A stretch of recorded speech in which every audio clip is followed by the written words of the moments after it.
बिस्मिल्लाहिर्रहमानिर्रहीम। अस्सलाम वालेकुम। आज हम एक ऐसे सवाल को देखते हैं जो अक्सर हमारे ज़हनों में घूमता है। क्या कवानीन को हमेशा एक जैसा रहना चाहिए या फिर वक्त के साथ उनमें तब्दीली आनी चाहिए? तो इसी मौजू को समझने के लिए हम अल्लामा ग़ुलाम अहमद परवेज़ साहब की किताब इस्लाम मज़हब के लिए एक चैलेंज से रहनुमाई लेंगे। आमतौर पर एक ख्याल पाया जाता है कि कुछ निज़ामों में कवानीन बस पत्थर पर लकीर होते हैं, यानी उनमें कोई तब्दीली हो ही नहीं सकती। लेकिन सवाल ये है कि क्या ये बात वाकई ऐसी ही है? आइए देखते हैं। तो असल में जो बुनियादी सवाल है जिस पर ये सारी बहस खड़ी है वो यही है, क्या ये कवानीन इतने सख्त, इतने जामिद हैं कि उनमें तरक्की या बदलते वक्त के तकाज़ों को पूरा करने की कोई गुंजाइश ही मौजूद नहीं? और देखिए, मज़े की बात यह है कि मुसन्निफ खुद इस गलतफहमी को सीधा सीधा रद्द करते हैं। वो बिल्कुल वाज़े तौर पर कहते हैं कि भाई कवानीन को नाकाबिल तग़य्युर समझना एक बुनियादी गलती है, और यही वो नुक्ता है जहां से हमारी पूरी गुफ्तगू का आगाज़ होता है। तो फिर सवाल ये उठता है कि हल क्या है? अगर कवानीन सख्त नहीं हैं तो फिर उनकी बुनियाद क्या है? किस चीज़ पर वो खड़े हैं? अच्छा, यहाँ से हम इस निज़ाम के इस बुनियादी उसूल को समझना शुरू करते हैं जो एक ही वक्त में उसे मजबूती भी देता है और लचक भी।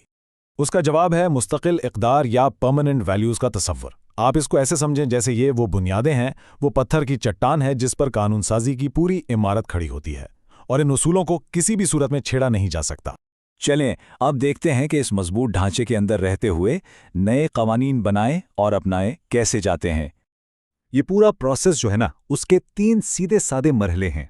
पहला, बाहमी मुशावरत, यानी सब मिल बैठकर फैसला करते हैं। फिर दूसरा, वक्त की ज़रूरतों और बदलते हुए हालात को देखा जाता है और उसके मुताबिक कवानीन बनाए जाते हैं। और सबसे अहम बात, तीसरा मरहला, कि इन कवानीन को बदला जा सकता है, उनमें ज़रूरत के मुताबिक तरमीम की जा सकती है ताकि वो हमेशा हालात के मुताबिक रहें। अब इस पूरे निज़ाम के लिए मुसन्निफ एक ख़ास इस्तिलाह इस्तेमाल करते हैं जिसे वो कहते हैं कंट्रोल डेमोक्रेसी, यानी मुनज़्ज़म जमहूरियत। आइए देखते हैं कि इसका मतलब क्या है। यहाँ पर जो फ़र्क है ना, वो बिल्कुल वाज़े हो जाता है। देखिए, मगरबी जमहूरियत में क्या होता है, वहाँ कौम या उसके नुमाइंदों के पास कानून साजी का लामहदूद अख्तियार होता है। लेकिन कंट्रोल्ड डेमोक्रेसी में ये इख्तियार तो है, मगर इन मुस्तकिल इक़दार के दायरे के अंदर रहकर, इससे बाहर नहीं जा सकते। और यही असल और बुनियादी फ़र्क है। तो अब हम अपनी बात को समेटते हैं और ये समझने की कोशिश करते हैं कि ये निज़ाम 2 बहुत ज़रूरी चीज़ों, यानी इस्तेहकाम और तरक्की के दरमियान तवाज़ुन आखिर कायम कैसे करता है। तो हासिल कलाम ये है कि ये निज़ाम इस तरह से बनाया गया है कि एक तरफ तो इसकी बुनियादें, यानी वो मुस्तकिल इक़दार महफूज रहती हैं, और दूसरी तरफ माशरा वक्त के साथ साथ आगे भी बढ़ता रहता है, यानी इसमें मजबूती भी है और हरकत भी, दोनों एक साथ।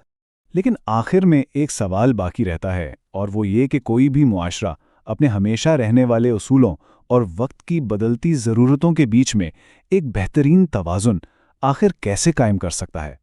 इसी सवाल के साथ आज की नशिस्त का इख्तिताम करते हैं। अगले मौजू के साथ फिर हाजिर होंगे। अल्लाह हाफ़िज़।